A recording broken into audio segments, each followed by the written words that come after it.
Hi మౌని, correct టైంకి వచ్చావు. వీళ్ళు మన ఫోటోషూట్ కోసం ఊటీ వెళ్ళాలో లేదా కొడైకెనాల్ వెళ్ళాలో ప్లాన్ చేయమన్నారు. ఎందుకులే, మన దగ్గరలో ఉన్న పార్క్ ఉంది కదా, అక్కడ ప్లాన్ చేద్దాం అన్న. ఏమంటావు మౌని? మౌని ఏం అలా ఉన్నావు? అరే ఓకే వాట్ బ్రేకప్పా? ఇప్పుడు బ్రేకప్ ఏంటి మౌని? అది కూడా పెళ్ళి ఇంకా 2 నెలలు పెట్టుకుంటాడుగా. మౌని ఆరు సీరియస్? మౌని నువ్వు సీరియస్ అయితే మాత్రం నేను సీరియస్గా ఒక విషయం చెప్పాలి నీకు. నేను ఫస్ట్ టైం చూడగానే నువ్వే నా ప్రపంచం అనుకున్నా. నువ్వు పడేంతవరకు నీ చుట్టూ పిచ్చి కుక్కలా తిరిగా. తీరా నువ్వు పడ్డాక చావేని నీతో అనుకున్నా. సరేగా నువ్వు వెళ్ళాను. సరే చేతిలో జాబ్ లేకపోయినా ఇంట్లోకి వెళ్ళి మీ నాన్నతో అడిగా.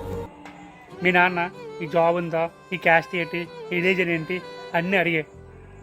ఇవన్నీ అడిగి లాస్ట్లోని మెడ ఉందా, మెడ పట్టుకుని బయట నెట్టించాడు. సరే నీకోసమే కదా నా ఈగోని పక్కన పెట్టేసి మళ్ళీ అడిగితే మా అమ్మ నాన్నని మార్కెట్లో అందరి ముందు ఉంటుండగా పరువు తీస్తాడు. సరేలే, నువ్వే నా ప్రపంచం అనుకున్నా, నాకు ఈ ప్రపంచం ఏమనుకున్నా పర్లేదని నేను మళ్ళీ మీ అమ్మ నాన్నని అడిగితే లాస్ట్ ఒప్పుకున్నారు. నేను మన పెళ్ళి కోసం నానా సంకలు నాకితే నువ్వు బ్రేకప్ అంటావా?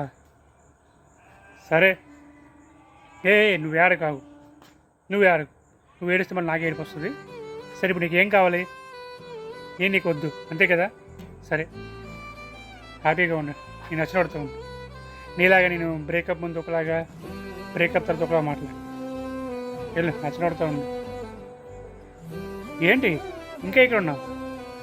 ఓ అయితే ఇప్పుడు ఎలాగ నీ లైఫ్లో లేను కదా, ఇది ఏమవుతారు అనుకున్నావా? అయితే ఇప్పుడు మేడం గారు నన్ను వదిలేశారు.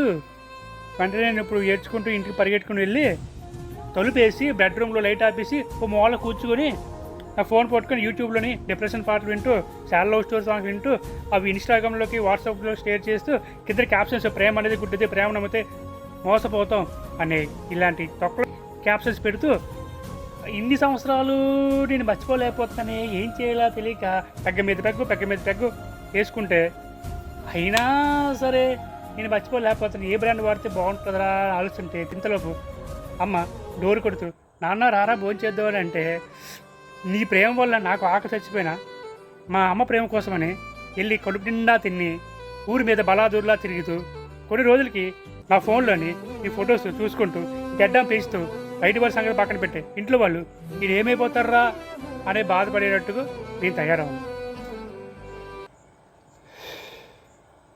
బేబే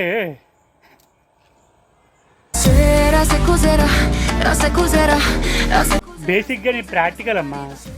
ఏంటి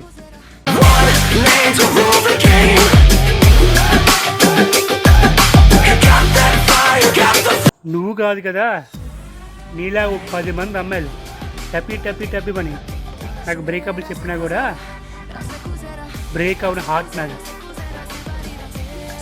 ఎందుకంటే నువ్వు నాకు 6 సంవత్సరాల క్రితం తెలుసు. నేను నాతో చిన్నప్పటి నుంచి ఉన్నా. అది చాలా స్ట్రాంగ్ మైండ్, అంత విధంగా దేనికి కరెంట్. వెళ్ళమ్మా వెళ్ళు, ఎందుకు వస్తాను ఆ జీవితాలు ఏదో నిజంగానే ప్రేమిస్తున్నట్టు. అయినా ఈ ఆడవాళ్ళకి మేకప్ వేసినంత టైం పడుతుంది బ్రేకప్ చెప్పడం.